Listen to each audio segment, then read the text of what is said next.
त्रिपुरा के अंदर हमारी सीटें भी बढ़ाएंगे और वोट प्रतिशत भी हमारा बढ़ेगा। और इसका सबसे बड़ा परिचायक है कि यहां पर जिस कांग्रेस पार्टी के ऑर्गेनाइजेशनल कैडर के सैकड़ों लोगों की हत्या कम्युनिस्ट शासन में हो गई थी, वो कांग्रेस पार्टी ने बहुत कम सीटें लेकर कम्युनिस्टों के साथ समाधान किया है। और जो कम्युनिस्ट पार्टी कभी त्रिपुरा में किसी के साथ नहीं जाती थी, वो कम्युनिस्ट पार्टी ने भी कांग्रेस के साथ समाधान किया है। इसका मतलब है वो दोनों ये बात को स्वीकार कर चुके हैं कि हम अकेले भारतीय जनता पार्टी को नहीं हरा सकते, और ये हमारे लिए बहुत अच्छी पोजीशन है। मैं मानता हूं कि हम त्रिपुरा में हम अब तक का हमारा सबसे अच्छा परिणाम इस बार लेकर आएंगे। तो ये अगर गठबंधन तय है, तो जब गठबंधन इस तरह बन रहा है कि कांग्रेस, लेफ्ट पार्टीज, मतलब everybody get together to defeat BJP, ये एक सोची समझी अगर रणनीति है, तो क्या ये आप समझते हैं इसके लिए एक it's a big challenge for the BJP? देखिए, आप पत्रकार है इसलिए इस तरह से सोच रही है स्मिता जी। मैं मेरी पार्टी का कार्यकर्ता हूं, मैं इसको अलग दृष्टिकोण से देखता हूं। मेरी पार्टी को इससे आत्मविश्वास बढ़ना चाहिए, क्योंकि हम इतने ताकतवर हो गए हैं कि कोई अकेला लड़ना नहीं चाहता। अगर ताकतवर हुए हैं तो हमने एक आत्मविश्वास के साथ जनता के बीच में जाना चाहिए, और हमने 5 साल में जो करा है वो बताना चाहिए। जो हमने बताया अब तक के चुनाव परिणाम के अंदर, मैंने 4 रैलियां करी हैं, 3 रोड शो करे हैं।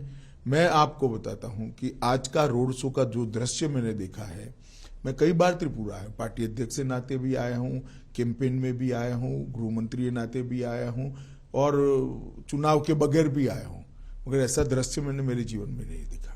जी, वो मैंने देखा, भीड़ बहुत थी।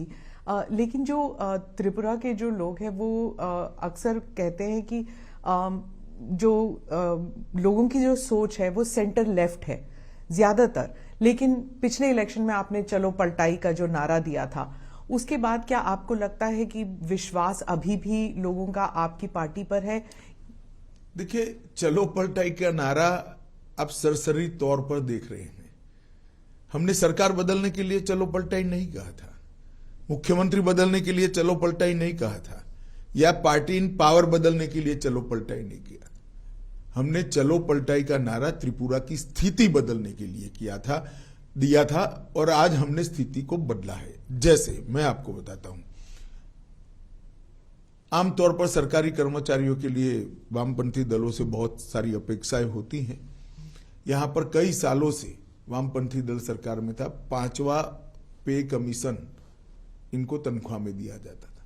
हमने आने के बाद 7वें पे कमीशन को देने का काम किया, और बजट भी अच्छे करे हैं, फिस्कल डेफिसिट बढ़ाए बगैर, तो रेवेन्यू जनरेट हुई है। इसके साथ साथ हमने हिंसा को समाप्त करने का वादा किया था, और हमने हिंसा को समाप्त किया है।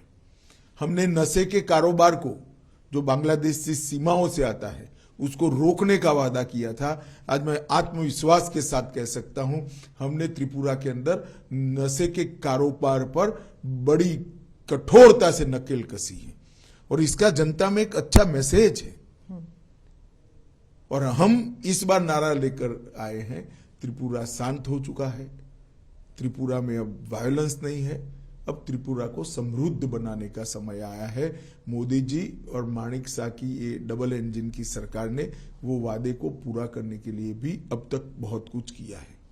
पहले विप्लव देव जी ने किया, अब माणिक शाह जी कर रहे हैं, और मोदी जी का जो केंद्र से गरीब कल्याण का थ्रस्ट है, वो गांव तक परकोलेट हुआ है। माणिक जी और विप्लव जी को आपने जो चेंज किया, उससे एक इमेज भी जाता है कि कंट्रोल सब दिल्ली से होता है।